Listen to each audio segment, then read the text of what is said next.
বিয়ের বাড়িতে সাজসজ্জার কাজ চলছিল জোর কদমে। বাড়ির নানা কোণে কয়েকজন মিলে গুছিয়ে নিচ্ছিল ফুল, আলো আর আসবাবপত্র। চারিদিকে ব্যস্ততার মধ্যেও একটা উৎসবের আমেজ ছিল। হঠাৎ করেই আকাশে বিদ্যুৎ চমকালো, আর পর মুহূর্তেই ঝমঝমিয়ে শুরু হলো মুষলধারে বৃষ্টি। গ্রামের লোকেদের বিশ্বাস, বিয়ের দিনে বৃষ্টি মানেই কোনো অশুভ কিছু ঘটতে পারে। বাড়িটির ভিতরের একটি ঘরে বর তার পিস্তত, খুড়তুতো ভাই ও ঘনিষ্ঠ বন্ধুদের সঙ্গে বসেছিল। সবাই মিলে গল্পে মেতেছিল। কেউ জানালা দিয়ে বৃষ্টি দেখছিল। বাইরে বজ্রপাতের শব্দ আর বৃষ্টির ঝাপটা এক অদ্ভুত পরিবেশ তৈরি করেছিল। যেন আনন্দের ভিড়ের মাঝেও কোথাও যেন একটা চাপা অশান্তি ঘনিয়ে আসছিল। সন্ধ্যা নেমেছে, আর এই বৃষ্টির মধ্যে ঘরে থাকতে আর ভালো লাগছে না। সবকিছু কেমন যেন থমকে আছে, একঘেয়ে লাগছে খুব। ঠিকই বলেছিস মুগ্ধ। তার ওপর আমাদের বরমশাইকে তো ধর কাল বিয়ের পর থেকে আর সহজে পাওয়াই যাবে না। তার চেয়ে বরং চল সবাই মিলে চৌরাস্তার মোড়ে গিয়ে ওই হরিশ কাকার দোকানে গিয়ে একটু চা খাই।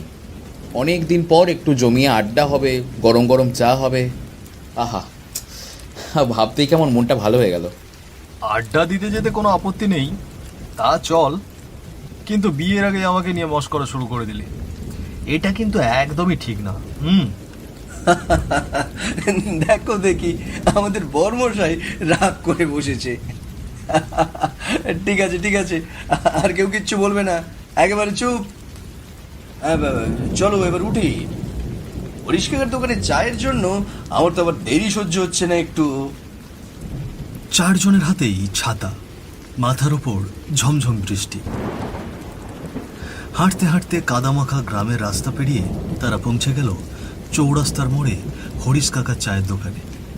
সবাই এসে দোকানের কাঠের বেঞ্চিটিতে বসে পড়ল। ভেতরে চায়ের কেটলি থেকে ভাপ উঠছে, আর সামনে দাঁড়িয়ে আছেন হরিশ কাকা।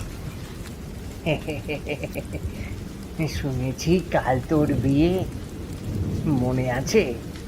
কয়েক বছর আগে এই দোকানেই কেউ যদি তোর সামনে বিয়ের কথা তুলতো, সাথে সাথেই রেগে ফুলে উঠতিস।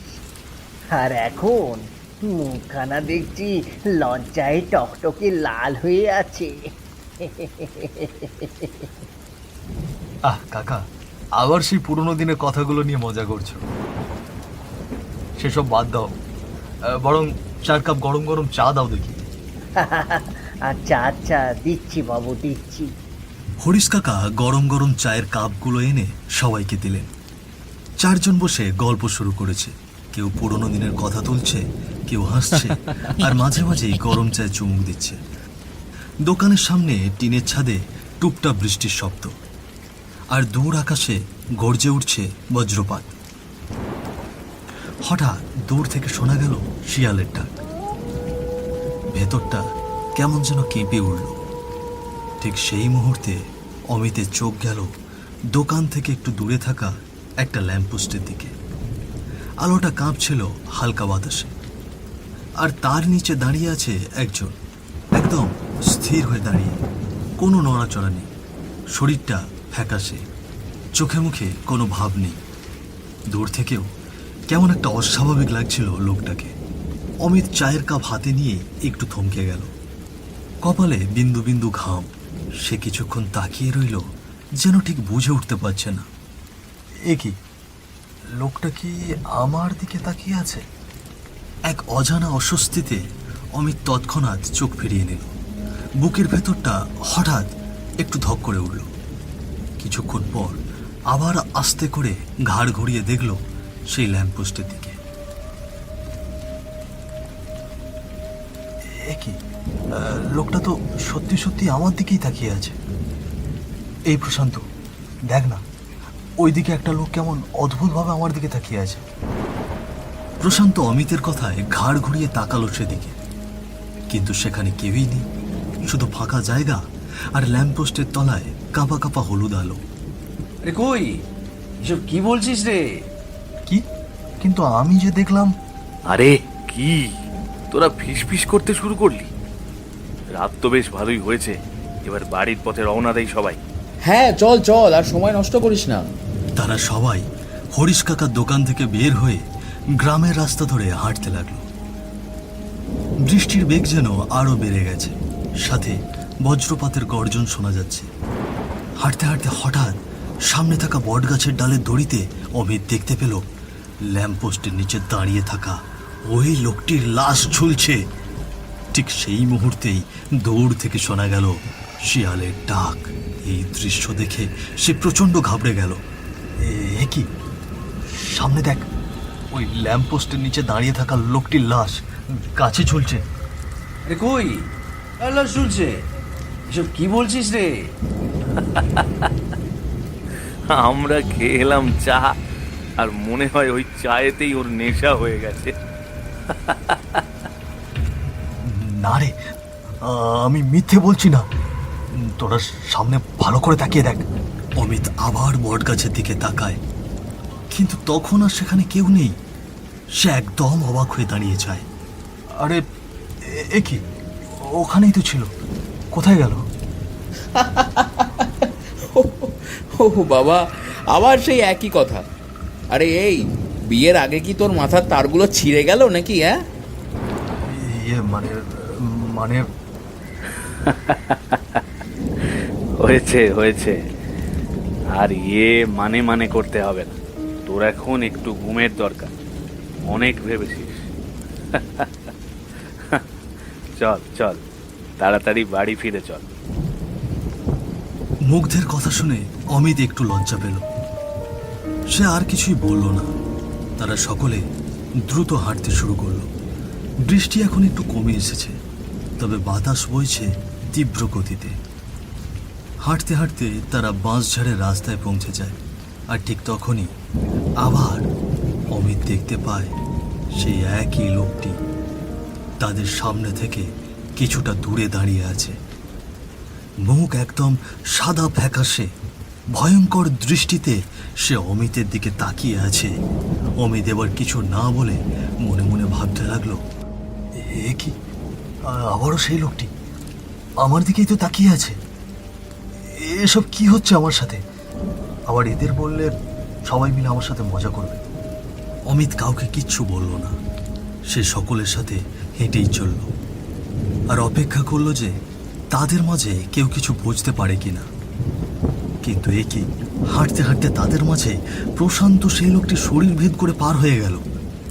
এটি দেখে অমিত থরথর করে কাঁপতে শুরু করলো। সে থমকে দাঁড়িয়ে পিছনে ঘুরল আর দেখল লোকটি তার দিকে তাকিয়ে মুচকি হাসছে। আরে কি হলো আবার? এভাবে দাঁড়িয়ে পড়লি কেন? আরে না, তেমন কিছু না, এমনি।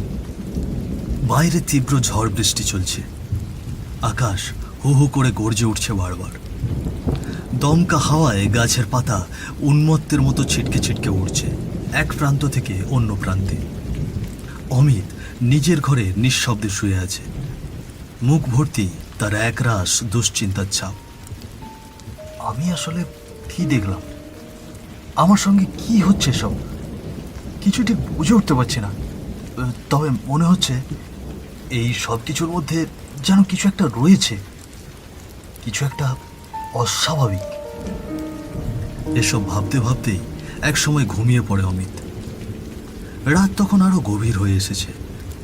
ঘড়ির কাঁটা ঠিক 2:05 এসে দাঁড়িয়েছে। এমন সময় হঠাৎ ঘুমের ভেতরেই অমিতের কানে ভেসে এলো একটা করুণ স্বর। কেউ যেন বাইরে থেকে আর্তনাদ করে সাহায্যের জন্য ডাকছে। কেউ আছেন? দয়া করে আমাকে একটু সাহায্য করুন, আমি ভীষণ বিপদে পড়েছি। চিৎকারের আওয়াজে অমিতের ঘুম ভেঙে গেল। সে ঘুম জড়ানো চোখে এক ঝটকায় খাটে উঠে বসল। এ কি, এই সময় বাইরে কে এমন করে ডাকছে? আমার কি যাওয়া উচিত হবে?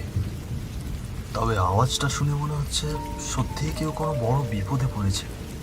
সে ঘর থেকে বেরিয়ে বাইরে দাঁড়িয়ে দেখল সেখানে কেউ ছিল না। ঠিক তখনই আবারও সে করুণ সুরে ডাক শুনতে পায়। ডাকটি জঙ্গলের দিক থেকে আসছিল। কেউ আছেন? দয়া করে আমাকে একটু সাহায্য করুন। আওয়াজটা তো জঙ্গলের দিক থেকে আসছে। না না, এখনই গিয়ে দেখা উচিত। নিশ্চয়ই কেউ কোনো বড় বিপদে পড়েছে।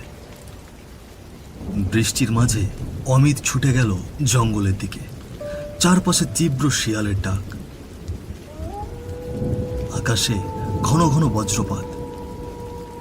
ভয় আর কৌতূহলে ভরা পায়ে অমিত যখন একটু ভেতরে প্রবেশ করল, তখনই তার চোখে পড়ল জমাট কাদার মাঝে নিস্তেজ হয়ে পড়ে আছে এক তরুণীর লাশ। এ কি? এ তো শর্মিষ্ঠা। এ কি করে সম্ভব? কালই তো আমাদের বিয়ে হওয়ার কথা ছিল, কিন্তু সে এখানে কি করছে? কে তাকে এমন নিষ্ঠুরভাবে মারলো? শর্মিষ্ঠার নিথর দেহটা দেখে মুহূর্তেই ভেঙে পড়ে অমিত। সমস্ত শরীর কাঁপছিল তার, কিছুই বুঝে উঠতে পারছিল না এইসব কিভাবে ঘটল, কে মারলো তাকে। ঠিক তখনই চারিদিকে শিয়ালগুলো আরো তীব্র স্বরে ডাকতে শুরু করলো, আর সেই চিৎকারের মাঝেই আকাশ জুড়ে উঠল এক তীব্র গর্জন। বজ্র বিদ্যুৎ ছিঁড়ে ফেলল অন্ধকার রাতের পর্দা, আর ঠিক সেই গর্জনের মধ্য দিয়েই ধীরে ধীরে আবির্ভূত হলো এক ভয়ঙ্কর পিশাচ। তার গা কালো লোমে মোড়া, পুরো শরীরটা যেন কোনো অজানা প্রাণীর মতো ভয়ালো। চোখ দুটি জল জল করছে অগ্নিশিখার মতো, আর ঠোঁটের কোণে ছড়িয়ে আছে এক বিকট নৃশংস হাসি, যে হাসিতে শীতল হয়ে আসে শরীরের রক্ত।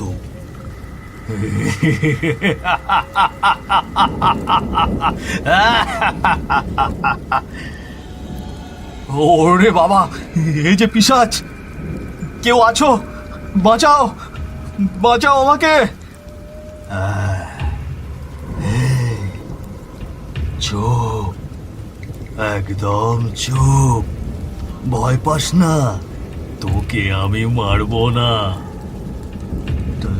তবে তুমি কে? আর আর তাহলে তুমি এইভাবে আমার হবু বউকে মেরেছো কেন? হ্যাঁ, আমি মেরেছি, আমি। কারণ সে একজন প্রতারক ছিল, প্রতারণা করেছে আমার সঙ্গে, প্রতারণা। প্রতারক? কি প্রতারণা করেছে তোমার সঙ্গে? আমি তো কিছুই বুঝতে পারছি না।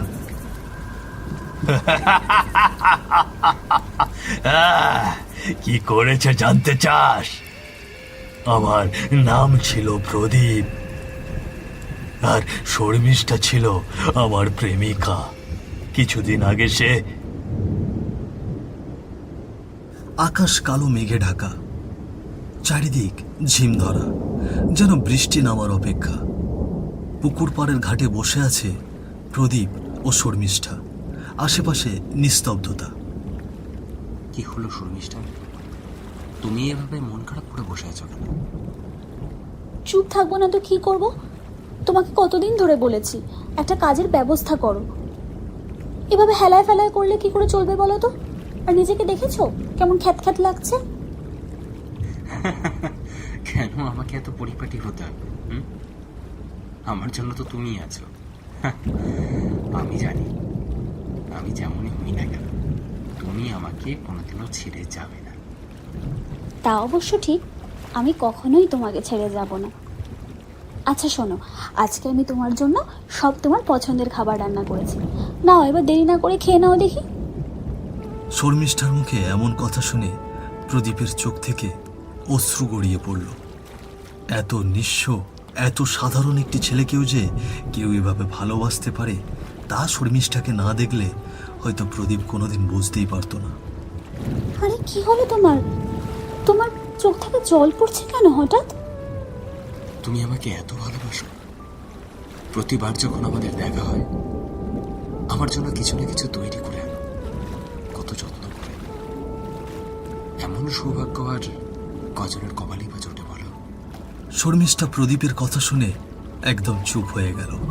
প্রদীপ ছিল একদমই দরিদ্র ঘরের ছেলে, কিন্তু তার সেই অভাব অনটনের জীবন কখনোই তাদের ভালোবাসার বন্ধনে ফাটল ফেলতে পারেনি। শর্মিষ্ঠা আর প্রদীপের মধ্যে গড়ে উঠেছিল এক গভীর তীব্র ভালোবাসার টান, যেখানে শ্রদ্ধা, ত্যাগ আর নিঃস্বার্থ স্নেহ মিলেমিশে ছিল একাকার। হয়েছে, তোমার চোখ থেকে এক ফোঁটা জলও যেন না পড়ে। আচ্ছা, এবার চুপচাপ খেয়ে নাও দেখি। আকাশের অবস্থা তেমন ভালো নয়, যে কোনো সময় আবার বৃষ্টি এসে পড়বে। এই দেখো, আমি আমি হাসছি। তুমি পাশে থাকলে আমার যদি চোখে জলও ঝরে, জানবে তা দুঃখের নয়, ও যে খুশির জল। প্রদীপ হাসি মুখে খাবার তুলে খেতে শুরু করল। আকাশে তখন ঘন ঘন বিদ্যুৎ চমকাচ্ছিল, আর মুহূর্তেই নামে মুষলধারে বৃষ্টি।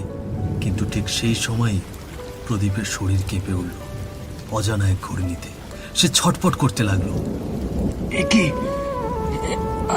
একি আমার আমার এমন হচ্ছে কেন? কিছুটা একেবারে শেষ হয়ে যাচ্ছে। তুমি তুমি কি খাবারে কিছু মিশিয়েছিলে? আমাকে আমাকে মাফ করে দিও। আমার কাছে যে এছাড়া আর কোনো উপায় ছিল না। না না, তুমি এটা করতে পারো না। তুমি তো কথা দিয়েছিলে আমাকে কখনো ছেড়ে যাবে না। আর আর তুমি এভাবে আমাকে এটা বলার পর তার মুখ দিয়ে আর কোনো শব্দ বের হলো না। ছটপট করতে করতে সে মাটিতে কুটিয়ে পড়ল। শেষ হয়ে গেল তার নিঃশ্বাস। নির্জীব হয়ে শুয়ে থাকলো তার লাশ মাটির উপরে। বৃষ্টির ফোঁটা পড়ে লাশ ভিজিয়ে দিল, আর তীব্র বাতাস চারিদিকে বইছিল।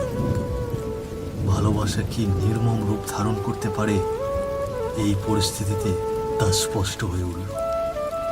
কিছু না ভেবেই খুশিতে আমি খাবারগুলো মুখে দিয়েছিলাম, আর সে আমাকে খাবারে বিষ মিশিয়ে মেরে ফেললো।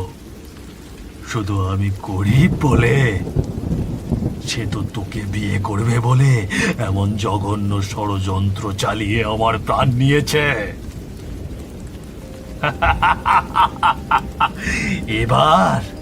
এবার কি শুনবি? আমিও তাকে তার উচিত জায়গায় পাঠিয়ে দিয়েছি। মেরে ফেলেছি তাকে। নিয়েছি আমার প্রতিশোধ। পিশাচটির মুখ থেকে এসব কথা শুনে অমিতের মুখে আর কোনো শব্দ রইল না। সে স্তব্ধ হয়ে দাঁড়িয়ে রইল। প্রতারকের কোনো মাপ হয় না, কোনো মাপ হয় না।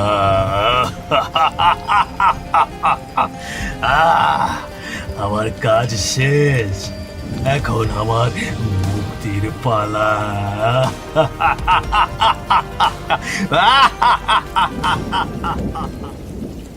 পিশাচটি প্রচন্ড বৃষ্টি আর ঝড়ের মধ্যে ধোঁয়াশায় মিশে গেল।